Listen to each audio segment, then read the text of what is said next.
You are having trouble closing more deals, even though you keep buying more and more programs. You're trying to get better at setting or closing, and it doesn't matter how many courses you buy, like you aren't getting outsized returns for the investments you're making. And there's a reason why. I don't know if you notice, whenever you buy a new course, there's a lot of reasons why, actually, but well, no, there's two. The first one is misunderstandings. I don't know if you've ever read a book, but if you've ever read a book, if you're experienced enough in life to have read a book, you probably have had the situation where you go over, like you're reading, and it's all going good, and everything makes sense. And then you go over a word that you don't understand, and you'll find that the entire paragraph or the page and all the pages following go blank.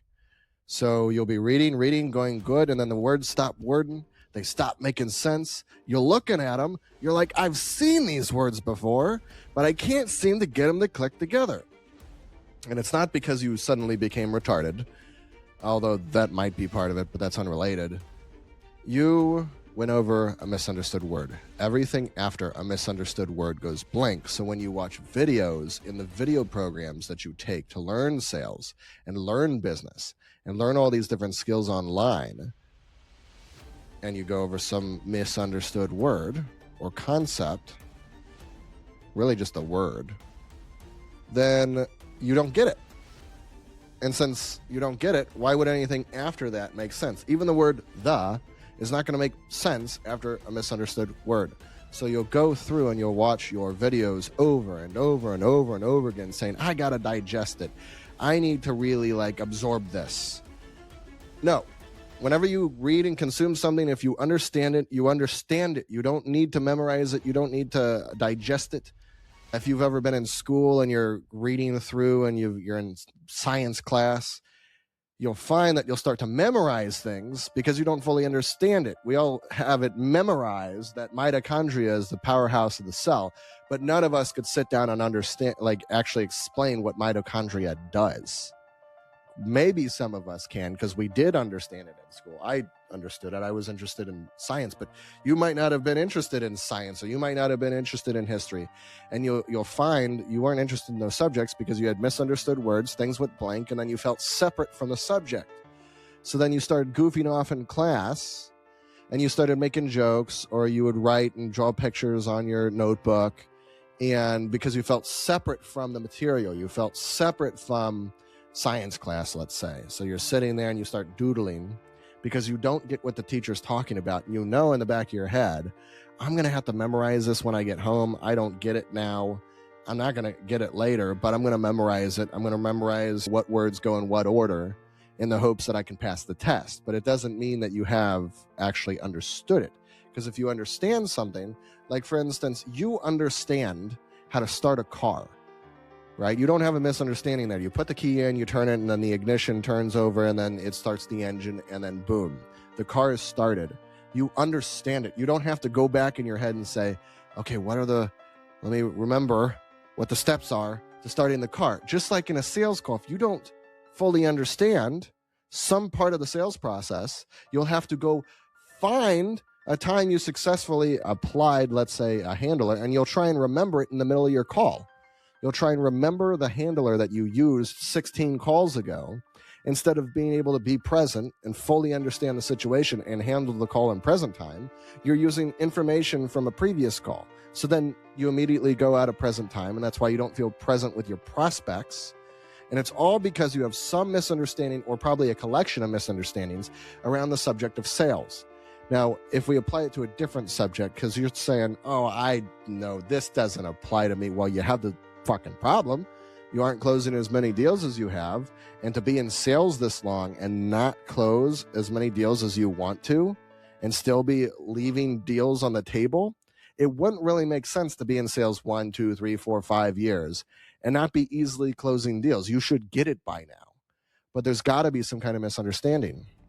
But let's apply it to a different subject. Let's say you're looking at the subject of money. If you have a misunderstanding around money, then you're going to cause harm to that area, just like you do in sales. You lose sales. That's a harmful thing because your job's to make sales, and it harms the company when you don't make sales. right? So you'll go and you'll procrastinate. You won't make dials, and you'll put off following up, or you'll do the clunky follow-up memorized crap that you have, and you're not really creative in sales, and you don't come up with fun things to say, and it's all very copy paste of whatever coach or script you have. You're just copy and pasting what they tell you to do instead of you being able to understand the subject, and then you're the expert. And you're hoping that 10 years of memorization will somehow make you a sales expert, when you could become a sales expert in a couple years by removing all your misunderstandings. But most people don't know that. They don't know how to learn, so they aren't able to apply this information because they don't even know it exists, right? Well, let's apply it to money. Because in any area where you have a misunderstood word, you can start causing harm to that area. You feel separate from it. So you feel separate from history class, and then you start making jokes in history class. You're doing harmful, distractive things in class because you feel separate from it, so it makes it okay. If you fully understood history and what you were reading, then you'd feel part of it, and then you wouldn't want to cause harm to that area because you'd feel together with it instead of apart from it, right? If you have a misunderstanding with a family member, it makes it okay to say rude things to them. It's the same thing. You have some kind of misunderstanding with them, and then you think it's okay to treat them poorly. It justifies your wrongdoing. And it's the same thing, let's say, with finances. You might not fully understand what APR means, or you don't understand what budget means, or you don't understand what maybe a more complicated thing is, like a mortgage or something like that.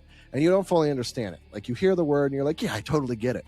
But if I was to ask you what the definition of a mortgage was, you probably wouldn't be able to tell me. I probably wouldn't be able to tell you because I've never looked it up, right? And then you have misunderstandings in that area, and no wonder you overspend, and mishandle your money and don't have all the money that you make. No wonder why you can make 10, 20, 30 grand in a month, but then you're left with like 4 or 5, maybe, if not less, every single month that you're able to save or invest. It's not how it's supposed to go.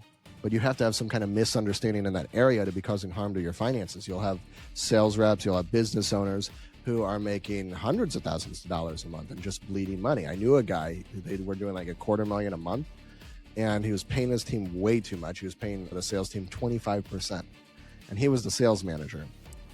And then he's wondering, and then he's spending all of his money on watches and like yachts and shit, and like he's getting horribly depressed because he just keeps tanking his whole life because he has some kind of misunderstanding about money. He thinks when he gets money, he's supposed to spend it.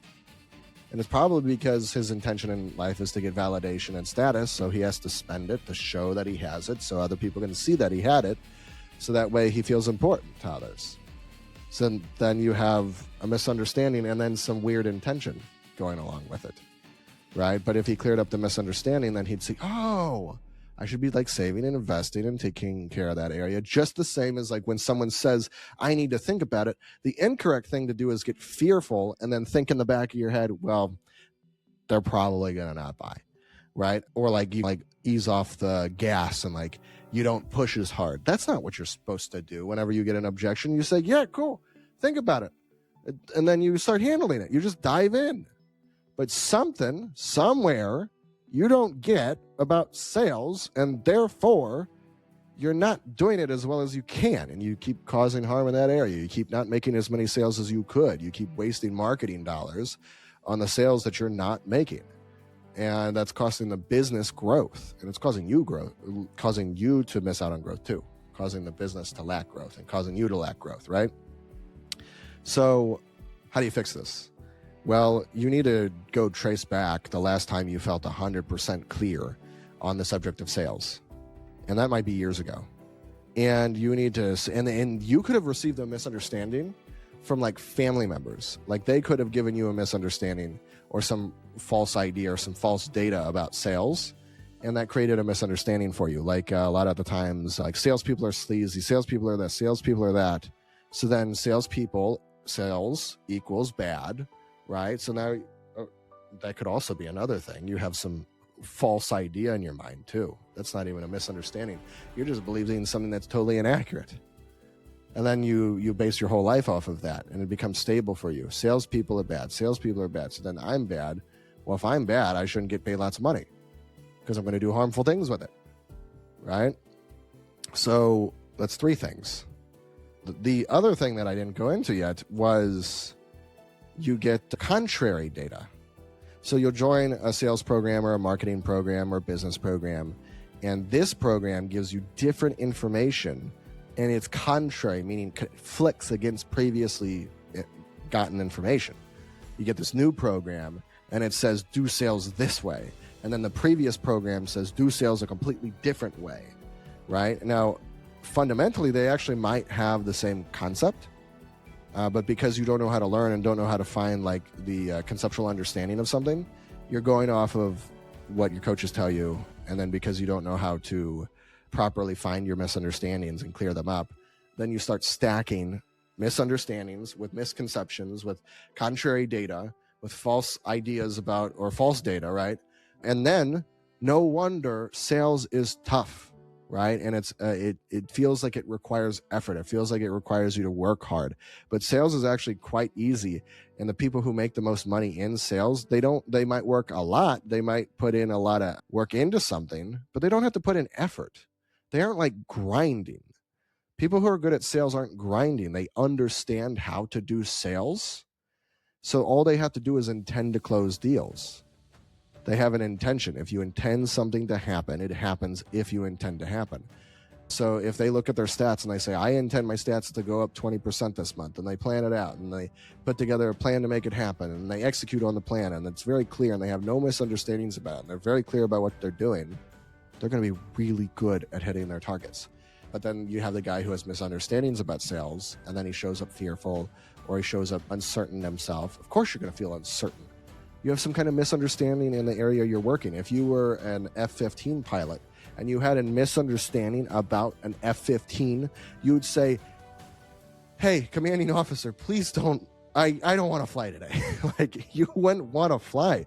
You'd find excuses. You'd get yourself sick so you didn't have to fly because you didn't want to crash the plane and die. And it's just the same thing. You hope people don't show up to a sales call because you have this little thing in the back of your mind where you know that there's a chance you're going to mishandle it because you have a misunderstanding. So the easiest way to actually get really, really good at sales is to get a full conceptual understanding and clean out all of your misunderstanding.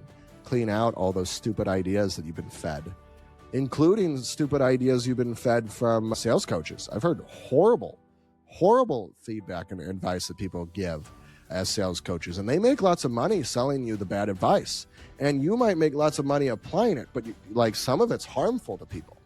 You're actually going around harming people and then convincing them to buy. Like, there's a lot of stupid advice out there that is totally inaccurate, but it's you're applying it to people whose mental state is low enough to where they can be manipulated easily.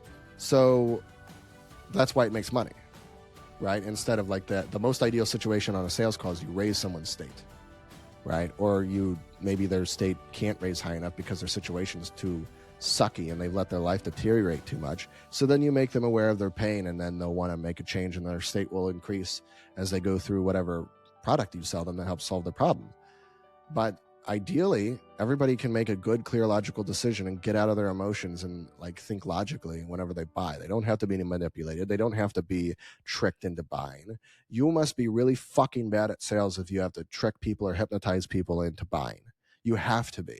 You'd have to be terrible at sales to have to use tricks, parlor tricks, to do that sort of shit to people, right? Sales is very simple. Hey, you got a problem you want to solve? I got a solution. Why wouldn't you want to buy the solution? That's a silly reason not to buy. Buy anyway, right? And then you obviously handle their objections, but it's like sales is not complicated. There's nothing complicated about it. And you adding in all this NLP BS and all this hypnosis BS and all this stuff is because you don't fully understand sales yet. You have to add in all this crazy weird shit. And all sales is like a conversation. And you're adding in all this complicated shit because you can't have a conversation because you misunderstand something about sales. Sales is simple. And the people who make the most money in life, whether it's marketers or salespeople, they make money because they keep it simple. And if you aren't able to keep it simple and you have to keep buying more sales programs because you're unable to keep it simple, it's because you have a misunderstanding somewhere and you're hoping more information is going to fix it, but more information has not fixed it yet. And that's because you've been trying to solve the wrong problem. You don't have a sales problem, you have an understanding problem. It's not because you're stupid, but having a misunderstanding makes you stupid, because it would be stupid to be in sales or in business as long as you have and not be making the money you want. So I will see you in the next video.